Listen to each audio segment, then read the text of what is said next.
నిన్న మేము ఒక బేకరీకి వెళ్ళామండి. So we were 3 men sitting and discussing something అనమాట. మేము సమోసాలు ఏవో ఆర్డర్ ఇచ్చాము. ఆర్డర్ ఇచ్చి మేము తిన్నాము. తినేసిన లిటరలీ 5 minutesకి ఒక వెయిటర్స్ వచ్చారండి. సార్ ఇంకేమైనా ఆర్డర్ ఉందా అని అడిగారు.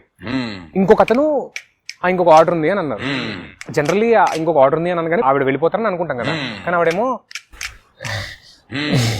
అని ఆక్వర్డ్గా అలాగే నవ్వుతున్నారు అనమాట. నేనేమో ఒకసారి ఇలా చూసి ఏంటి ఇవిడ ఎక్కడే ఉన్నారు, మనల్ని వెళ్ళిపోమంటారేమో అని నవ్వాను. ఆవిడ జనరల్లీ మేము ఎక్స్పెక్ట్ చేస్తాం అలా అనగానే కాదు సార్, ఆర్డర్ తొందరగా ఇవ్వండి sir, please make it as soon as possible sir అని ఏదో అంటారు అనుకుంటాం కదా. ఆవిడేమన్నారు తెలుసా, వెళ్ళిపోమంటారా అని చెప్పేసి నవ్వుతూ ఉంటే ఆవిడేమో ఎస్ సార్ అన్నారండి. నాకు ఒక్క నిమిషం పురవిచ్చి నేనేదో జోకేద్దాం అనుకుంటే ఈవిడ నన్నే ఎంబారెస్ చేసింది. చాలా చిరాగ్గా అనిపించి ఏం నిజంగా వెళ్ళిపోమంటారా అంటే, సార్ అంటే వెనక విమెన్ వెయిట్ చేస్తున్నారు సార్ అన్నారు. అంటే అదేంటంటే మేము కూడా కస్టమర్సే కదా అని అడిగాను. నేను అడిగితే కాదు సార్, అంటే ఈ రోజు విమెన్స్ డే అని చెప్పేసి స్పెషల్గా విమెన్కి మాత్రమే కొన్ని ఆఫర్స్ పెట్టాం సార్, అందుకని ఈ రోజు like there are lot of women in the stores, వాళ్ళకి కొంచెం ప్రయారిటీ ఇద్దామని.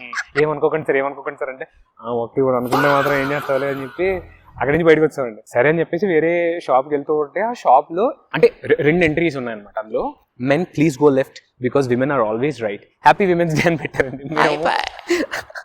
అనవసరంగా విమెన్స్ డే రోజు బయటకు వచ్చాను రా బాబు అని చెప్పి చక్కగా ఇంటికి వెళ్ళి మ్యాచ్ చూసి బిలేటెడ్ హ్యాపీ విమెన్స్ డే.